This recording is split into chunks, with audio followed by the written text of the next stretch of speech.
Bienvenue dans Salarié Provisoire, le podcast qui te donne le cœur de devenir entrepreneur. Je ne sais absolument pas combien de temps cet épisode va durer parce qu'il est un petit peu particulier.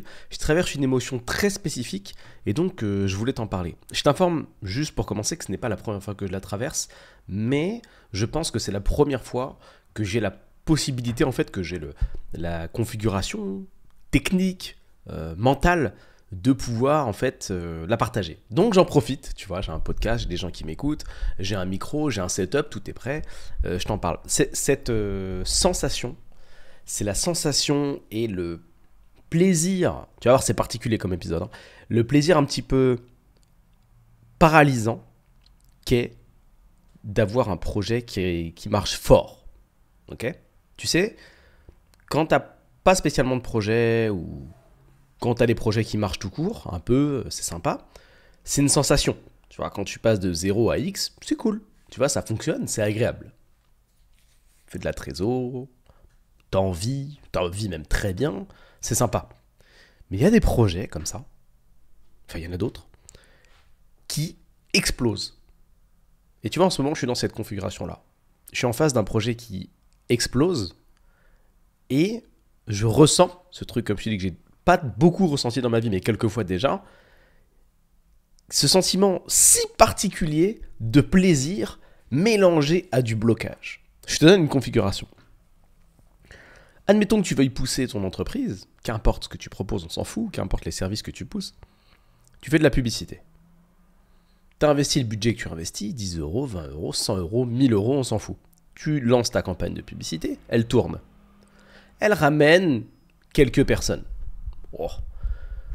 La mettre en pause, la modifier, peu importe. En soi, c'est pas Beyrouth, enfin c'est pas Vegas, j'aurais dû dire. Ça rapporte pas grand chose. Voilà, t'es peut-être à l'équilibre. Tu dépenses 1000, tu reçois 1002. C'est cool, mais c'est pas la folie, tu vois.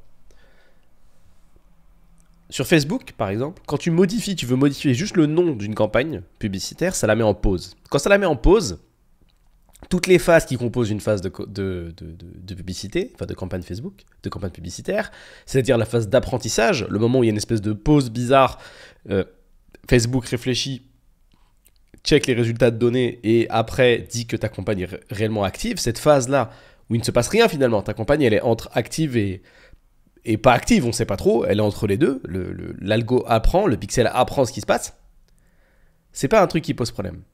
Par contre, quand tu fais une campagne qui est une masterclass, voire plusieurs de suite, parce que là c'est ce qui s'est passé avec ce projet, c'est que sur les campagnes j'ai fait plusieurs masterclass de suite, tu vois, en mode je touche, ça devient de l'or, tu vois. Je pars sur une idée, je la lance, bam, campagne, je mets en on, ça marche de ouf. On se fait assiéger de gens, tu vois. J'ai une deuxième idée, les gars, je pense qu'on peut partir sur ça. Boum, ça marche de ouf. Donc ça marche deux fois, à la suite, en même temps, les deux campagnes tournent. Troisième idée, je lance. Ça marche de ouf, 3 fois. 3 angles différents. Tu sais que je te parle souvent des angles marketing, etc. 3 angles différents, ça fonctionne. On se fait assiéger encore. Les 3 campagnes tournent. Quatrième idée. Je lance l'angle marketing. Ça marche de ouf. 4 campagnes qui tournent en même temps. Qui ont le même objectif. Et qui rapportent des prospects, des leads tout le temps. Et ça rend ouf, tu vois. Tu regardes ton téléphone. Tu te dis, waouh, putain, il y a des leads. Des leads, c'est des prospects. C'est-à-dire j'ai déjà expliqué, prospects, clients potentiels. Sauf que là, ils sont très, très intéressés. Donc, c'est même des leads plus. Parce qu'on sait qu'on va les convertir vu que notre offre, c'est une tuerie. Tu vois, le produit, il est éprouvé, tout est OK. Tu vois. Fais le truc. Boum. Tu te mets à regarder pendant la nuit, tu vois. T'es là, mais tu te dis, ouais, il y a des leads tout le temps. C'est fou. Après, j'ai configuré une automatisation pour pouvoir avoir des notifications sur mon téléphone. Tu vois. Puis je vois les notifs tout le temps. T'es là, ah putain. Cool et tout, encore des leads. Tu te réveilles la nuit, petite insomnie comme ça, tac, les leads, 2h du matin, tu regardes, 1, 2, tu comptes les leads dans ton lit, 1, 2, 3, 4, 5, 6, 7, 8, ça s'arrête pas, tu défiles, waouh. Tu vois qu'en fait, pendant que tu es en train de dormir, les gens, ils s'ajoutent, tu vois, ils s'ajoutent, incroyable, puis tu vois les conversions qui rentrent aussi, tu vois, en boucle, bam, encore. Ton truc qui est lancé depuis 10 jours, c'est un putain de festival, toi. T'as l'impression que t'as amené de l'eau dans le désert. C'est ouf. C'est ouf, t'as full conversion, c'est... Oh! Et là, tu rentres dans une espèce de phase de... Cette même... Je vais commencer par parler de ça, mais cette campagne Facebook publicitaire qui était, allez, quelques mois avant pour d'autres projets plutôt conventionnels, on pouvait l'arrêter, pas l'arrêter, etc. Ça devient important. Tu te dis, ah, je vais peut-être modifier le nom. Mais tu sais que si tu modifies le nom, ça met pause. Et je te jure, tu te mets à manipuler ce truc-là comme si tu manipulais un diamant. Tu te dis, attention que mon doigt, il fasse pas pause, tu vois, sans faire exprès.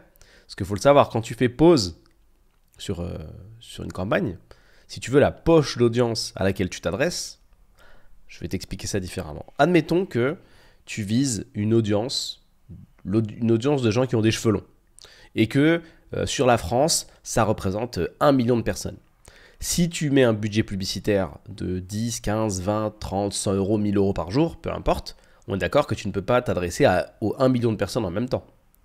Facebook va prendre ces 1 million de personnes, tu vois, on va les mettre sous forme de tableau, tu vois, comme c'est un grand tableau avec des carrés, tu vois, tu découpes le 1 million en plein de carrés, carré, carré, carré, carré, carré, carré. La somme de tous ces carrés font 1 million, peut-être c'est des carrés de 10 000 personnes ou 100 000 personnes, faisons des carrés de 100 000 personnes, ce sera plus simple. Et en fonction de ton budget, tu peux toucher par exemple, admettons qu'il y ait 10 carrés, tu vois, tu peux toucher le carré avec tes 10, 20, 30, 50, 100 euros, 1000 euros, tu peux toucher autant de carrés que tu n'as d'argent. Donc, allez, ok, on regarde, Julien, il met 500 euros par jour, donc il va pouvoir toucher le carré 1 et le carré 5. C'est pris au hasard. Ok. Si tu mets pause et que tu relances, ça fait pas carré 1, carré 5. Ça t'enlève de ce que tu avais déjà et ça vise une autre poche d'audience. Donc, tu touches le carré 3 et le carré 8. Et si ça se trouve, cette poche d'audience-là, ces nouvelles 200 000 personnes que tu vises, eh ben, elles sont beaucoup moins touchées, elles seront beaucoup moins réceptives au message. Donc en gros, tu te mets à manipuler ta pub Facebook comme si c'était un diamant. Parce que tu sais que si tu ripes, si tu changes le nom, si tu fais pause, si tu fais une merde, si tu appuies sur le bouton publier encore une fois sans faire exprès, waouh, tu changes de poche d'audience et peut-être que tu dégommes tout. Là, ça va, on est sur 4 ou 5, voire 6 campagnes qui vont tourner automatiquement. Donc peu importe, tu vois, c'est pas très grave. Mais tu as cette espèce de nouvelle habitude automatique de... J'ai l'habitude de voir rentrer des prospects en boucle tout le temps. Et j'ai pas envie que ça s'arrête. Comme une nouvelle drogue. Et ce truc-là, je l'ai ressenti à l'époque quand je faisais du e-commerce, parce que c'est un des business dans lesquels, si tu veux, tu as cette sensation-là. C'est-à-dire que tu as des notifications de paiement, des gens ils achètent tes produits, boum, boum. En plus avec Shopify, tu as une notification sur ton téléphone. Donc tu vois, il y a marqué une nouvelle vente de X euros, nouvelle vente de X euros. Tu t'habitues à ce truc-là, alors que la semaine d'avant, c'était pas dans ta vie. Le truc fonctionne pendant 2 semaines. Et si tu veux, quand tu as un trou dans ta journée et que ça sonne pas, tu te dis mais qu'est-ce qui se passe? Est-ce que mon produit c'est de la merde? Est-ce qu'il y a un problème avec mon business? Qu'est-ce qui a changé? Pourquoi? Qu'est-ce qui a freiné cette ascension? Tu t'habitues tellement vite à ce nouveau truc de voir sonner ton téléphone tout le temps. Je te jure, c'est ouf. La réussite, tu t'y habitues trop vite. Trop vite, ça devient un truc commun, tu vois, genre, ça devient normal. Tu te dis, tiens, je fais des ventes tout le temps, tous les jours, ça devient normal. Là, c'est pareil avec le nombre de prospects qu'on est en train de choper en ce moment, ça devient normal, tu vois, d'avoir des rafales comme ça, etc. Ah, en fait, si tu te poses la question, là, je te parle d'une sous-marque de Scalable, parce que comme je te l'ai déjà indiqué, dans la boîte de conseil, on fait des sous-marques pour tester, en fait, différents segments de business, et tu vois, c'est surtout pour ça qu'on le fait, parce que dans la même dimension, donc je te parle de dimension un peu comme les Avengers, bam, on se change de dimension. Dans la même dimension, si tu veux, il peut y avoir des opportunités de business. C'est-à-dire que là, par exemple, je suis en train de te parler, peut-être qu'il y a une opportunité business dans le bâtiment. Mais comme je ne suis pas dans le bâtiment, je ne peux pas la voir passer, tu vois. J'ai une boîte de conseils. Peut-être qu'il y a une opportunité de business de ouf dans le bricolage. Mais comme je ne suis pas dans le bricolage, avec une boîte de conseils, mince, je ne peux pas en profiter, tu vois. Si on devait avoir un tableau avec des petites ampoules, et les ampoules s'allument dès qu'il y a une opportunité de business de ouf dans un segment de business, un segment de marché, en vrai, ça s'allumerait tout le temps. Le truc, c'est que tu ne peux pas être sur toutes les ampoules parce que justement, tu n'as pas toutes les expertises. Et moi, ma stratégie avec Scalable, c'est justement de faire des sous-marques, ce qui permet d'attaquer dans les différentes industries. Et ça, c'est cool.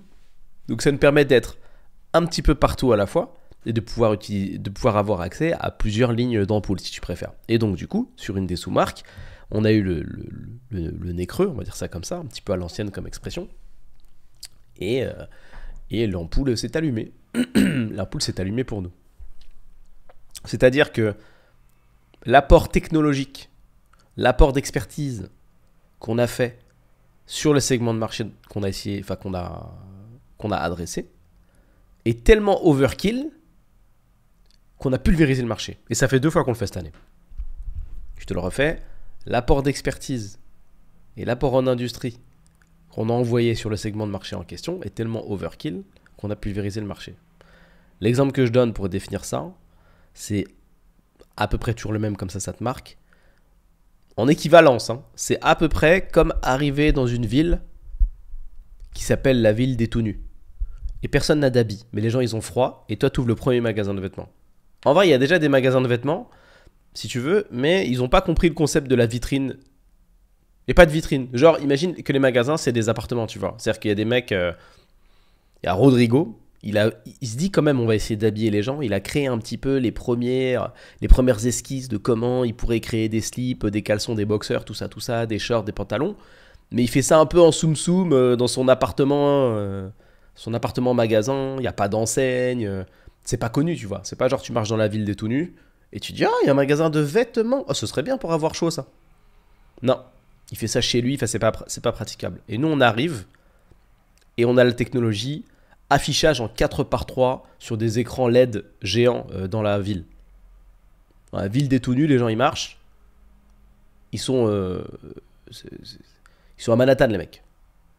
Je sais, comment ça s'appelle déjà à New York, cet endroit? Madison Square Garden, je crois. Ils voient des écrans géants, bam, il y a des habits, des mecs qui se font habiller, tac, ils sont tout nus, après ils sont plus tout nus. Ils disent, c'est super d'avoir chaud. Mais c'est où? Il y a marqué tac, c'est devant toi à droite. Et les gens, ils viennent. Ils viennent. Là, c'est ce qu'on est un peu en train de ressentir. C'est que quand tu crées des asymétries de technologie comme ça entre les industries, tu peux profiter d'un effet de levier de ouf. Alors, je sais que c'est un peu technique ce que je te dis aujourd'hui, mais c'est la réalité. Imagine que tu aies repéré l'industrie de la vente de sable. Et que les mecs dans la vente de sable, c'est des mecs à l'ancienne, tu vois. C'est des mecs à l'ancienne. 40 ans, 50 ans, enfin 40 ans, 50 ans, 70 ans, 80 ans. Ils ont un mindset de business à l'ancienne. Pour eux, le business, c'est le téléphone, tu vois. Ça appelle sur des téléphones fixes. Bam, ça crée des contrats en mode téléphone fixe. Ok, je t'envoie comment le contrat? Vas-y, je te l'envoie par courrier. Compliqué. Tu parles de Google, de Facebook, le gars il dit mais non, vas-y, moi mes clients ils sont pas sur Facebook, ils sont pas sur Google, ça m'intéresse pas, non, j'utilise pas les réseaux sociaux, c'est pour les jeunes. Pas de problème. Toi t'arrives dans cette industrie, tu sais très bien que les gens qui veulent acheter du sable, ils sont partout, tu vois. Parce qu'il y a des gros besoins de sable, apparemment, dans la dimension dans laquelle t'es. T'arrives, tu fais une pub Facebook. Tu fais une pub Facebook, tu fais une pub Google. Et là, tous les mecs de France qui cherchent sable, sur Google, et tous les mecs qui sont intéressés par la thématique sable sur Facebook, ils voient tes pubs. Imagine le nombre de clics. Imagine. Là, c'est ce qui s'est un peu passé. Terrifiant. Je vais essayer de donner quelques précisions, tu vois, sur les dépenses pour que tu vois. Parce que souvent, on parle de pub, mais on croit forcément que ça coûte ultra cher. Là, on est en train de pulvériser le marché. Et pour la deuxième fois, dans 2 industries différentes, et avec très peu d'argent. On a commencé les campagnes de pub que je suis en train de te dire là, avec 10 euros. On est une boîte de conseil, tu vois, on fait quand même de la trésorerie. Mais on s'affole pas. Avec 10 balles, tu peux tester un marché. Et pourquoi tu peux tester le marché avec 10 balles? Parce que les gars en face n'ont pas l'expertise. Soit ils sont absents des plateformes, soit ceux qui sont là et qui ont eu un petit éclair de génie de se dire, quand même, les gens ont des téléphones portables, il serait peut-être judicieux de mettre des pubs sur des téléphones portables. Ils sont pas spécialement bons. Ils n'ont pas forcément l'expertise. Nous, on arrive avec Scalable, on accompagne des clients tout le temps. J'ai développé plus d'une vingtaine de boîtes. C'est des trucs que je connais très bien, tu vois. Pour nous, c'est classic shit, comme on dit. C'est bidon de ouf. On arrive dans ça, on regarde la concurrence, je fais une analyse vite fait, mais les gars, il n'y a personne en face, en fait.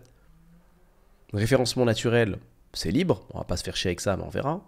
Référencement payant, les mecs SIA, Google Ads, Facebook Ads, etc. C'est nul. C'est nul, les gars. Aucun effort, pas de stratégie, des brutes. C'est allé sur la régie publicitaire, ça a mis des 100 euros par jour, ça a collé un site, même pas un site, un formulaire tout pété, pas de travail, rien. La brutalité du délire. Ok, t'es là, tu te dis, ah ouais, d'accord, il y a moyen de s'imposer, tu vois. Donc tu réfléchis un peu comment tu peux pénétrer ce truc-là. On a fait une première pénétration de marché plutôt en début d'année qui était Oufissime, pareil, on a juste fait on a fait juste une landing page un petit peu travaillée avec une vraie réflexion marketing et on les a déglingués, on s'est fait agresser de leads, c'était une dinguerie. Pour te donner un ordre d'idée, en termes de devis sortant, alors qu'on sortait de terre. Concentre-toi bien sur ce que je vais te dire. Devis sortant. Ça ne veut pas dire qu'on a encaissé la somme que je vais te dire. Ça veut dire qu'en termes de devis sortant, la potentielle facturation à venir, c'était 3,5 millions d'euros. Est-ce que tu te rends compte? Tu sors de terre, comme ça. Comme je t'ai dit, tu es sur plusieurs industries, tu vois qu'il y a une faille. J'analyse. On part sur une stratégie avec les gars. On rentre dans le truc. Les leads tombent. Les prospects tous les jours. On passe devant les mecs. On récolte leurs fruits. On arrive. T'es là. Tu te dis, ah, ça serait pas mal de prendre du blé. Peut-être qu'on peut faire du pain avec. Et le lendemain, t'entends des machines. Tu trembles, t'es dans ton lit comme ça. Qu'est-ce qui se passe? Nous, on arrive avec nos machines et notre technologie, tu vois, et on fait ton champ, tu vois. Tu peux juste trembler comme ça. Tu dis, qu'est-ce qui se passe? Je sais pas, je connais pas cette technologie, on dirait des motoculteurs, je sais pas, j'en ai juste entendu parler, mais je l'avais jamais vu en vrai. C'est ce qu'on a fait sur ce marché-là, et c'est ce qu'on est en train d'en refaire là. Et t'imagines bien que quand tu passes sur un champ de blé avec un motoculteur, c'est un tout petit peu plus efficace qu'un mec qui va passer avec une paire de ciseaux et une brouette. Forcément. On n'a pas le même effet de levier, on en a plusieurs, on peut traiter plus de champs, on peut même traiter plusieurs champs en même temps, alors que là, le gars est en train de réfléchir, alors par où je commence? Est-ce qu'aujourd'hui je fais la première ligne de mon premier champ, ou peut-être la moitié, parce que c'est un peu fatigant, la pause déjeuner, à quelle heure je la fais? Alors que nous, en une fois, on fait le champ en entier, tu vois. C'est pas le même volume. Et ces projets-là, je te jure, ils sont stylés. Et le pendant un peu négatif, ou en tout cas le moment où il faut rester concentré, c'est le moment de la trésorerie. Parce que ce qui se passe dans ces projets-là, c'est qu'on parle de gros sous très fort, très vite. Il faut être prêt du coup. Il faut garder les idées claires pour être précis dans les prochaines actions. Quand il n'y a rien, le statut du projet c'est zéro, c'est qu'une idée, tu sais pas où tu vas, enfin tu sais pas ce qui va se passer. Tu vois, t'es que dans la méthode, dans les idées, le comment tu vas faire. Ça va, c'est ok. Mais quand le truc, il commence à faire 10 000 euros par jour, qu'est-ce qu'on fait du coup? Faut être précis, tout est beaucoup plus important, tu vois. Tes campagnes de pub, il faut y faire attention, tout devient un peu en mode diamant, les idées, il faut améliorer les outils, etc. Surtout que nous, comme on a un certain niveau d'expertise, ce qu'on fait, au-delà de pulvériser le marché sur la partie acquisition client, on pulvérise le marché aussi sur la partie gestion derrière. Et on fait des outils sur mesure pour être encore plus fort. Tu vois? Je vais essayer de te faire un petit parallèle par rapport à ça. C'est comme si on arrivait sur le marché, toujours chez les tout nus, le marché de la basket. Les mecs, ils savent pas ce que c'est des chaussures. Nous, on arrive sur le marché de la basket. Ils voient les trucs, ils adorent la techno, tu vois. On a un magasin, on vend des baskets. Plus on vend de baskets, plus on s'occupe du bac, en fait. C'est-à-dire, derrière le magasin, au début, il y a un stock. Derrière ce stock, maintenant, il y a des tapis roulants comme chez Amazon. Derrière ça, il y a un fabricateur automatique de carton. Derrière ça, il y a un service d'expédition. Et en fait, on rajoute des briques comme ça au fur et à mesure. Et ça, c'est une façon de prendre le marché qui fait très, très, très, très mal. Parce qu'on n'arrive pas en étant juste, ouais, vas-y, on arrive à récupérer des leads, c'est super. On arrive à récupérer des leads, mais en même temps, sans le vouloir, double impact, on est en train de créer une solution qui peut intéresser d'autres boîtes. Tu vois, c'est un peu comme au poker, avoir une suite par les deux bouts. C'est-à-dire que tu arrives à un tech, tu vois, on part de là, tac, segment de marché, toutes les briques dont je viens de te parler, trucs d'expédition, le stock, les cartons, tu vois, c'est ça, on fait le tour, et là, bam, on reboucle. On est en train de boucler la boucle. Et quand tu as bouclé la boucle, ce qui est génial, c'est que tu as un produit complet, et ce produit complet, cette solution, elle peut se revendre à d'autres boîtes. Donc ça veut dire que tu pars d'une idée, tu te positionnes sur une industrie, il se passe ce qui se passe, tu révolutionnes le game via le marketing, de ce marketing, enfin via le marketing et l'acquisition client. Donc je te le dis souvent dans les vidéos RTTM, Road to the Million sur YouTube, que chez Scalable, la stratégie, c'est marketing, produit, acquisition, système. Donc tu révolutionnes l'industrie par le marketing, ton positionnement de produit, par le produit, donc c'est le P, en ayant la bonne offre en face de la bonne personne, chose auxquelles les gens qui sont dans ton industrie n'ont pas réfléchi. Ensuite, la partie acquisition, tu la révolutionnes aussi grâce aux régies publicitaires, parce que les mecs qui sont dans ton marché ne savent pas comment on peut être efficace avec. Donc là, tu as fait le MPA. Et ensuite, on fait le S, on fait le système. On développe des outils sur mesure pour avoir des outils plus efficaces que les mecs sur le marché. Donc ça veut dire qu'au-delà de leur passer devant, en plus on leur vend la solution. Donc tu vois là, c'est comme si on était dans ce truc-là de Ch'ti les tout nus, l'histoire des baskets, t'as compris. On a notre magasin de baskets. On va voir les magasins de chaussures qui sont déjà là et qui savent pas faire de la pub. Et tu sais, le petit Pedro là, qui travaillait chez lui et qui a une espèce de magasin, mais en fait c'est son appartement. Et on lui explique ce qu'il faut faire pour être visible. Mais tout l'outillage qu'il y a dans sa boîte, tu vois, quand il va comprendre qu'il faut s'installer dans la rue, prendre des locaux, avoir des vitrines, faire son truc, on va lui vendre la manière de faire les vitrines de qualité, l'agencement de son magasin, les meubles, le stock, la solution de caisse, la solution d'expédition, les cartons et même potentiellement les baskets, tu vois. Et on prend du coup un cut sur tout ce qu'il fait. Sur chaque euro qu'il fait, Pedro, en vrai de vrai, on est acteur dessus à hauteur de 90%, tu vois. Ça, c'est fort. Ça, c'est fort. Tu vois, c'est très, très, très fort. Donc, tu pars d'une idée et de manière exponentielle comme ça, ça fait une idée qui amène une idée qui amène une idée. Et à chaque fois, tu as des intérêts sur l'idée d'avant, tu vois. Tu pars d'une idée qui te fait 10 points. Avec les intérêts de ton idée, ça fait 10 points et demi. Après, tu as des intérêts sur 10 et demi. Ça monte de plus en plus. Et tu te retrouves 2 mois, 3 mois après avec un truc qui est gargantuesque. C'est pour ça que tu peux atteindre des sommes comme celle que je t'ai donnée tout à l'heure en disant voilà, sur ça, en devis posé, on a réussi à générer 3,5 millions d'euros. Ça nous a pris 3 mois, quoi. C'est balèze, tu vois. C'est-à-dire qu'en termes de vitesse de développement, on est allé plus vite que ce qu'on a pu encaisser pour un projet comme ça. C'est balèze, tu vois. C'est cool. Franchement, c'est trop cool. Et donc, je reviens sur le dernier projet. Et bien évidemment, je te donne pas trop de détails, mais je pense que c'est des choses que je montrerai éventuellement durant les événements que je vais organiser. D'ailleurs, si ça t'intéresse, viens faire un petit tour sur le Discord. On en parle. Ce sera, à mon avis, des événements pour commencer en Ile-de-France. Puis après, on les fera un petit peu plus loin. Parce qu'il y a beaucoup de gens qui me posent des questions sur ça. Est-ce qu'on peut se voir? Est-ce qu'on peut parler de business? Écoute, je vais tout simplement faire des événements et je te décortique les business. Ça va t'inspirer. Ça va te donner des idées. On va pouvoir se parler. Tu peux même parler de ton projet. Et en plus, tu peux networker avec les gens dans la pièce. Que demande le peuple? Peut être atomique, tu vois. Et quand tu as des idées comme ça et tout qui grossissent,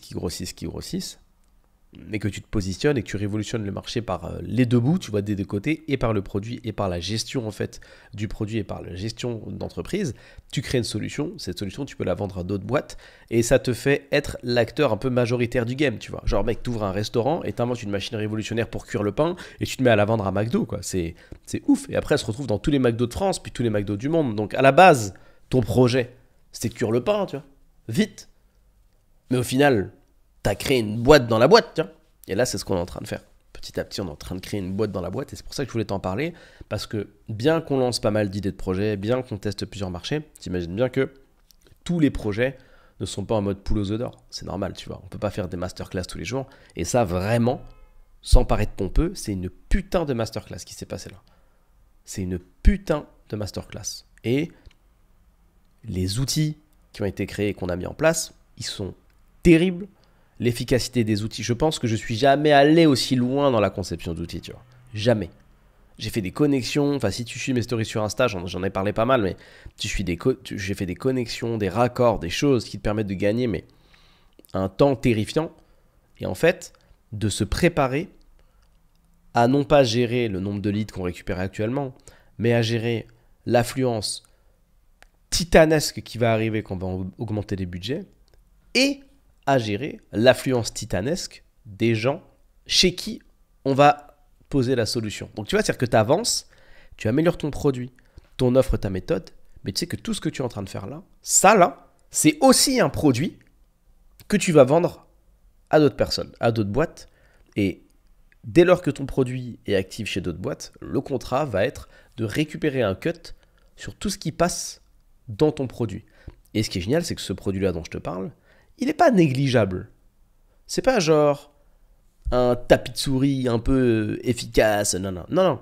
C'est genre, on te vend un PC, quoi, si tu préfères. Donc, quand tu veux cette solution dans ta boîte, tu remplaces tous tes PC. C'est genre le truc capital, tu vois. En fait, on est en train de créer un écosystème de gestion qui va remplacer l'écosystème de gestion d'autres boîtes dans le même secteur, parce que ce qu'on a mis en place, c'est plus puissant que ce qu'ils ont. J'en ai parlé j'en ai parlé un petit peu là dernièrement en fait dans mes stories. Je vais te réexpliquer quelques trucs un peu sympas.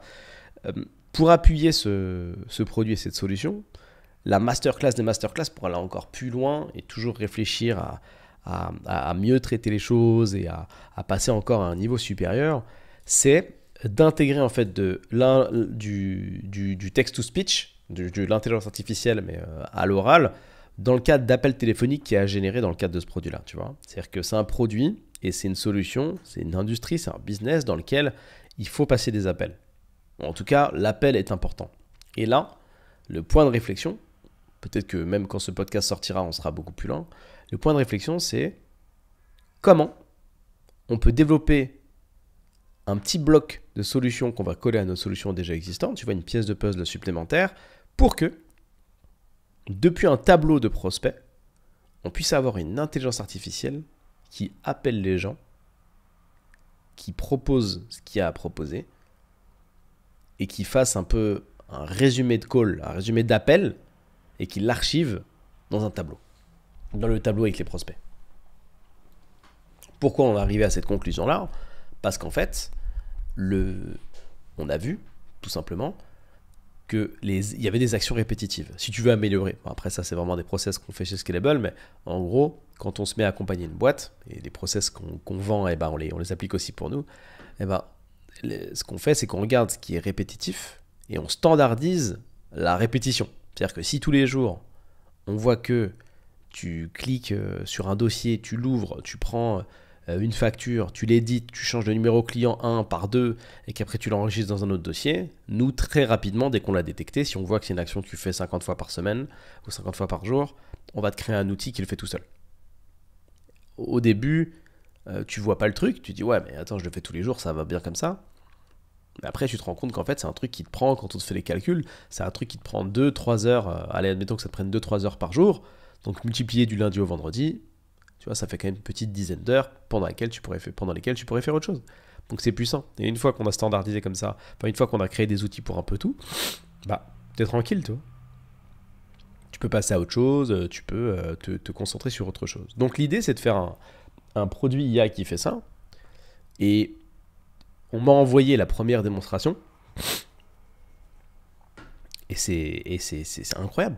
C'est incroyable. Et tu vois, tout ça, c'est le focus. Parce que je te répète souvent de rester, enfin, je sais plus si je suis toi, si je vous vois, mais je te répète souvent de rester concentré sur ce que tu fais et de ne pas faire 15 trucs à la fois. Nous, on attaque plusieurs industries parce qu'on est plusieurs. Donc, on peut avoir plusieurs cerveaux. Et quand même, les projets, on les fait un par un. Tu vois, là, c'est ce projet-là qui pète, donc on focus sur celui-là. Je viens d'avoir, donc, je te dis, les premiers résultats. Et c'est ouf de voir, en fait, ce niveau-là d'IA, en fait. Et aujourd'hui, on peut vraiment avoir des IA qui tiennent des conversations, en fait. Qui t'appellent et qui disent « Salut, vous avez donné votre... je te le fais. Admettons que tu as rempli tes coordonnées sur le site de Nintendo parce que tu voulais avoir une Nintendo Switch gratuite. Voilà, il y a un concours. Derrière, à la base, chez Nintendo, ils t'ont mis en place un call center, donc tu vois, un centre d'appel avec 10, 20, 30 mecs qui appellent, les gens en boucle. Oui, bonjour, vous avez mis vos trucs sur le site, enfin vos infos sur le site de Nintendo pour le concours. Votre demande a bien été acceptée, c'est super. Est-ce que vous pouvez me confirmer que vous habitez dans le 8e à Paris? Votre adresse mail, c'est bien pepito@gmail.com. Oui, ok, voilà, c'était juste pour valider ça, pour être sûr. Tu vois, l'entreprise a décidé de mettre en place un process de validation, ce qui est bien sûr un exemple.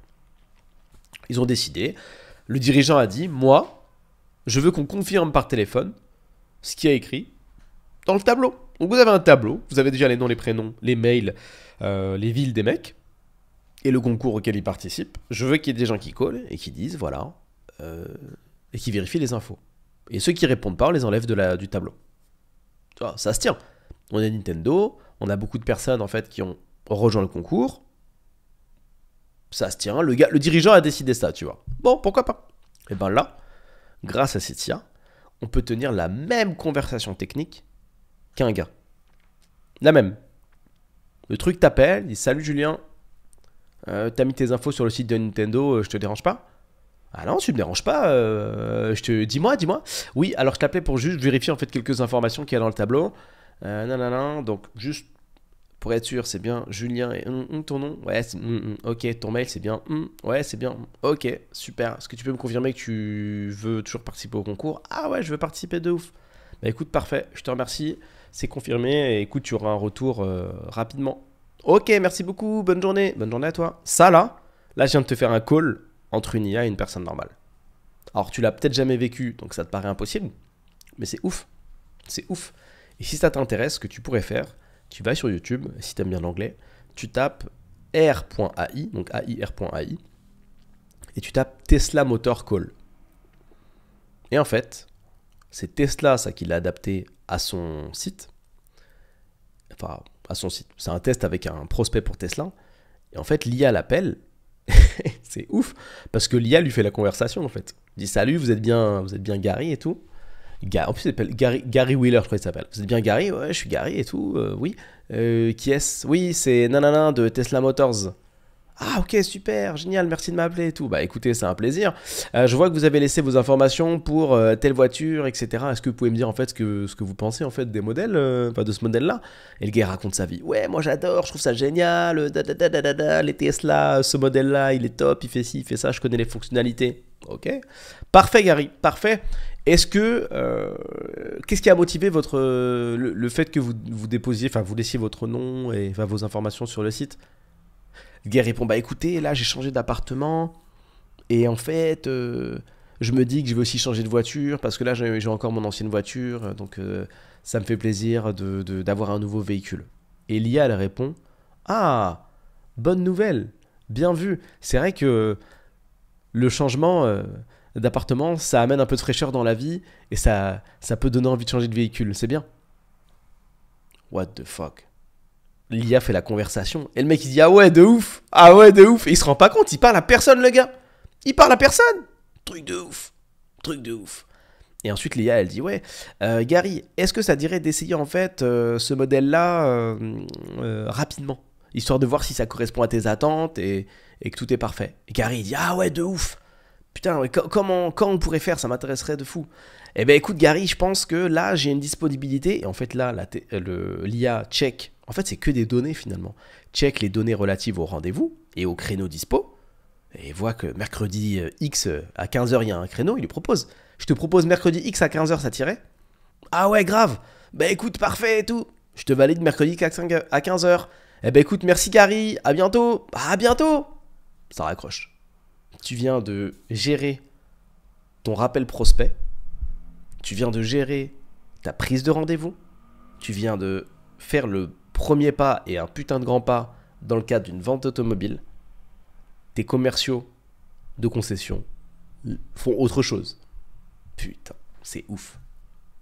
Imagine sur un business où tu as beaucoup de leads. Imagine le nombre de personnes que tu peux appeler quand tu as un call center. Imagine le nombre de personnes que tu peux appeler quand tu n'as pas de call center. Une IA. Prenons l'humain d'abord. Un call center de 30 personnes. C'est limité à 30 calls à la fois, puisqu'ils sont 30. Ensuite, il y a l'humain à prendre dedans. Les arrêts maladie, la fatigue, pause déjeuner, le fait de devoir rentrer chez soi à un moment. Tu vois, ça fait 4 limites techniques. L'IA, elle a pas faim. L'IA, elle a pas soif. L'IA, elle pisse pas, tu vois. L'IA, à 20h, elle dit pas « Oula, grosse journée, je vais rentrer. » Non. Et l'IA, elle prend aucune place dans aucun bureau. T'as pas de loyer, t'as pas de PC. L'IA, elle triche pas. T'as personne qui triche et qui découvre des méthodes pour éviter de passer les appels, mais quand même être payé. T'as pas ça, y a pas. T'as pas. L'IA n'a pas de faille. Elle peut avoir des problématiques techniques. Mais en soi, il n'y a pas de faille. Passe les calls autant que tu veux. En fait, tout dépend de la taille du serveur que tu mets en face. Tu mets un serveur à 100 balles, à 500 balles, à 1000 balles, et tu peux passer. Tu pourras toujours couvrir ton nombre de leads. Même si demain, tu as 1000 prospects par minute, il suffit juste de prendre des gros serveurs, en fait. C'est tout. Pas compliqué. Tu peux faire X calls simultanés, les enchaîner. Ton IA, elle prend, elle met à jour. Et en fonction du processus de vente, ça peut aller plus ou moins vite. Parce que le projet dont je te parle, le processus de vente, il se fait quasiment pendant l'appel. C'est-à-dire qu'il est déjà quasiment fait avant. Il n'est pas exactement comme une vente de voiture. Et l'appel est décisif parce que c'est un appel rassurant. Donc quand cet appel est fait, que la personne elle est rassurée, elle a toutes les infos, elle reçoit derrière les infos par mail, elle reçoit les infos également par SMS, parce que ça aussi c'est des choses que tu peux automatiser, et derrière elle fait le café, tu vois. Après, tout n'est qu'une question de chiffres. Relancer une personne au bout d'un certain temps, c'est jamais qu'une information dans la colonne relance. Quand la durée est égale à 2, relance. Tu vois, ça se fait. Donc en fait, tu peux créer, et c'est ça qui est génial dans ce nouveau monde, créer une automatisation de haute qualité, une gestion produit fat en auto. Alors ça demande du développement, bien sûr. Là, on fait appel à un mec spécifique, etc., comme j'ai pu l'expliquer sur Insta, ce qui est normal. Mais en soi, c'est hyper fort. Tu te rends compte du truc? Tu te rends compte de la force du machin? Hyper fort. Hyper fort en termes de qualité, hyper fort en termes de volume. Et ensuite, t'as plus qu'à faire des calculs. Je t'explique, notre méthode de calcul est tout à fait simple. On regarde à gauche combien on investit en publicité. On regarde à droite combien ça a rapporté. On fait un petit calcul entre ces deux chiffres pour avoir notre ROAS, donc le retour sur investissement en français. Et on avance. Aujourd'hui, là, notre retour sur investissement par rapport à ce que je te dis, c'est 9. 9. Ça veut dire que pour chaque euro dépensé, alors c'est un peu bâtard dit comme ça, mais c'est ça le concept du ROS, pour chaque euro dépensé, on gagne 9 euros. On fait x9. Donc, tu regardes ton truc, hein, le ROS au milieu, 9, on est rentable. Que des calculs. Tu mets en place des nouveaux systèmes, des nouvelles choses, t'optimises, et tu te retrouves un petit peu aux commandes de ton board, comme ça, tu fais des modifications pour améliorer les choses. Et c'est pour ça que c'est très important d'avoir de la data, et vous êtes beaucoup à travailler sans regarder vos data, mais c'est pas possible. Ne serait-ce qu'en créant des tableaux, tu vois tout de suite où ça déconne. Nous, par exemple, bien que notre ROAS soit incroyable, on s'est rendu compte qu'en fait, notre taux de conversion était améliorable. Quand ton taux de conversion est améliorable, ça veut dire que ton message n'a pas été clairement perçu, tu vois.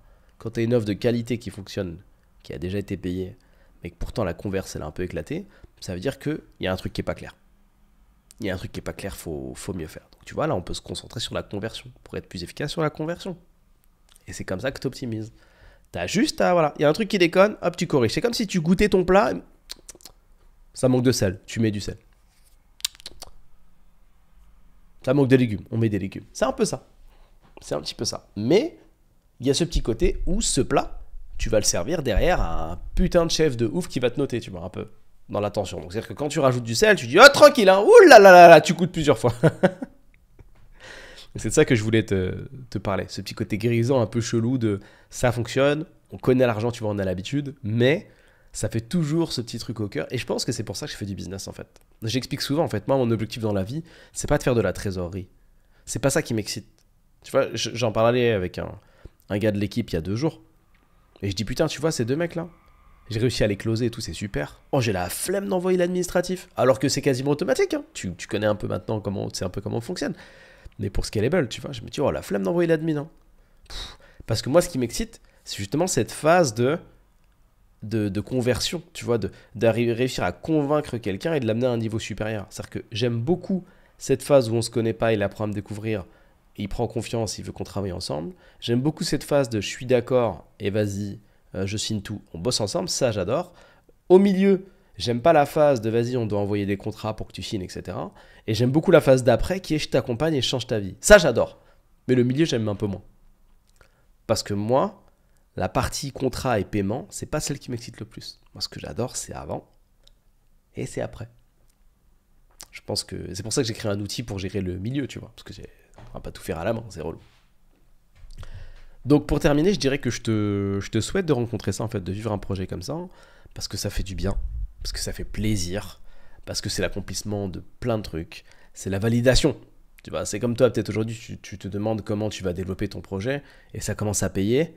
Et même ça explose. Tu vois, c'est la validation de beaucoup d'années d'expertise, c'est la validation de plein de trucs. C'est toujours agréable. Je pense que même si ça arrive, enfin, bien que ça arrive à intervalles réguliers, tu vois, si ça me le refait dans 1 an ou dans 6 mois, bah, je serais super content, encore une fois, tu vois. Avoir une validation de quelque chose qui fonctionne, c'est pour un mec comme moi qui est plus dans la quête de la création que dans la quête de l'argent, c'est toujours satisfaisant, tu vois. Moi, c'est pas l'argent. C'est pas quand je vois l'argent arriver que je dis « Ah, let's go !» C'est quand il y a de la conversion. Ça m'intéresse, tu vois, parce que l'argent, en soi. Pour ceux qui me connaissent, vous savez bien les gars que je suis pas dépensier, j'en ai rien à foutre. Ce que j'ai besoin d'acheter, qu'est-ce que j'aime acheter? J'aime acheter du matériel photo, du matériel vidéo, des claviers, des souris, tout ça c'est des frais d'entreprise, c'est rien, tu vois. Acheter un nouvel écran, tu vois, j'ai acheté un nouvel écran, il coûte 1400 euros. Je le paye pas en perso, c'est un outil de travail. En fait, c'est ça qui est marrant, c'est que les trucs que j'adore acheter, c'est des trucs qui vont me servir à taffer en fait. C'est des trucs de la productivité. J'ai m'acheté une souris à 130 euros sur la boîte, ça me permet de taffer. Je vais m'acheter un clavier à 120 balles, 200 balles sur la boîte. Je vais m'acheter un micro plus performant à 1000 euros sur la boîte. Tout ça, c'est des outils de taf. J'ai pas de délire de ouais, je vais m'acheter un putain de sac de ouf, une casquette. Je m'en carre de ça, tu vois. Donc, moi, mon focus, il est vraiment sur la quête et sur le développement, sur la réussite, plutôt que la thune. Ça veut pas dire que c'est la bonne manière de voir les choses, ça veut dire que c'est une manière de voir les choses. Sur ce, comme d'habitude, si cet épisode t'a plu, n'oublie pas de mettre une flopée d'étoiles si tu l'écoutes en podcast. N'oublie pas de t'abonner si tu le checkes sur YouTube, ça me fait super plaisir. N'oublie pas de mettre un mets un éventuel commentaire. Si tu as une question, n'hésite pas. Si tu veux aller plus loin dans ta question, je suis à disposition sur Discord. Le lien est dans la description. Si tu veux rejoindre la communauté et qu'on puisse se parler un petit peu plus, Discord, le lien est dans la description. Si le fait de participer aux événements business que je vais bientôt organiser, et si tu veux passer un putain de moment inoubliable dans ta petite vie, génial, et waouh, je me suis perdu, mais je vais laisser ça comme ça, on fait pas de montage. Le lien est dans la description. Go Discord, je viendrai moi-même te parler et t'envoyer ce qu'il faut pour qu'on voit si c'est cool. En tout cas, ça me ferait super plaisir. Et qu'ajouter de plus? Merci encore pour ta fidélité. Je te souhaite de passer une bonne fin de journée ou un début ou mystère, peu importe. À plus tard.